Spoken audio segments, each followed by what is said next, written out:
Update 1 week later.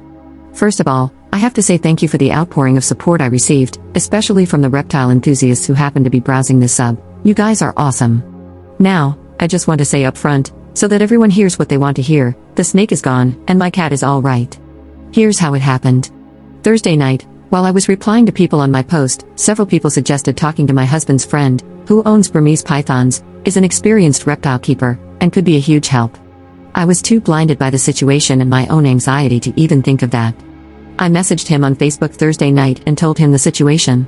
He was shocked at just how bad things were, but apparently, he had tried to warn my husband that owning small snakes and then jumping to a berm is like thinking owning house cats makes you qualified to own a tiger, but my husband didn't listen.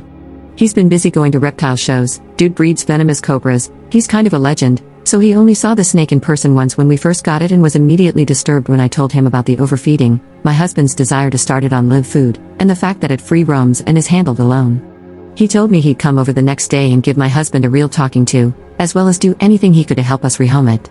I decided I couldn't live another day in the house like that, and neither could my cat, so Friday morning I moved out to my mother's while my husband was at work. It was a bit sneaky, but I knew that if I tried to leave while he was home, he'd try to convince me to stay.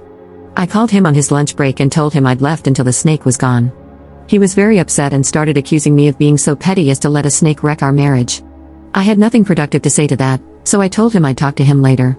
Well, my husband's friend was so angry at what he saw of the snake that when he got to the house while my husband was home from work, he gave him the tongue lashing of his life. He told him in plain terms that, now that he saw how woefully inadequate we were as big snake keepers, there was no way he was going to let the snake stay at our house. Being yelled at really affected him. When my husband drove over to my mother's to talk to me, he looked like a kicked puppy. He broke down and told me that he loved me, that he was sorry for the hell he put me through, and that it had taken having reason yelled at him by an expert for him to really see what was going on. He said he now understood that the snake could no longer live with us. I knew that, at that point, the sorrow he felt was more about having his snake taken away, not real understanding, at least, not yet. So don't worry, he's not completely off the hook. It was cathartic to hear, though. His friend contacted a herpetology society he works with regularly, and a member of that society, whose specialty is rehabilitating snakes that irresponsible pet owners get and then mistreat, offered to take the snake to his ranch. So, the snake went to this guy's ranch yesterday, where he'll be fed the right food and go on a diet, apparently, and live in a space big enough for him. My husband and I have talked a lot about this, and he acknowledged that his fervent desire to fulfill his childhood dream made him careless and selfish. He admitted that he wasn't trying to be malicious towards me, but he wanted the snake so badly that he'd do and say anything to keep it. It still seems, though, that he hasn't fully learned his lesson, which I'm not expecting this early, but it's still a bit disappointing. He talked yesterday about getting a ball python, and I put my foot down.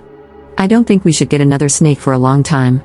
On Sunday, I sat him down and asked him to tell me the truth about how he got the python, because walking into a pet shop for a milk snake, and just finding a Burmese was sounding more and more implausible the more I thought about it. He admitted that he had arranged to get one from a breeder online while telling me he wanted a smaller snake, meaning he was actively lying to me. This breeder is also in another state, meaning my husband participated in something illegal when he met up with him to get it, since transporting Burmese pythons across state lines is against the Lacey Act. I'm very angry about this. I'm upset about his lies, and I'm upset that he blew me off for months. He admitted he lied because he knew I'd say no, which shows such immaturity that it almost disgusts me. I'm upset that he broke the law. I'm upset that he only listened to what I said when it came from someone else. Apparently, he's been having a quarter-life crisis that he didn't tell me about, because he feels that he should have accomplished more with his life by 26, he never went to college. I feel sympathy for him in that regard, but that's no excuse to treat me badly. I moved back home with my cat last night, but our marriage is in serious jeopardy right now due to the lying and the lack of respect my husband has shown me. However, I made vows to stick with him, and I don't take those lightly.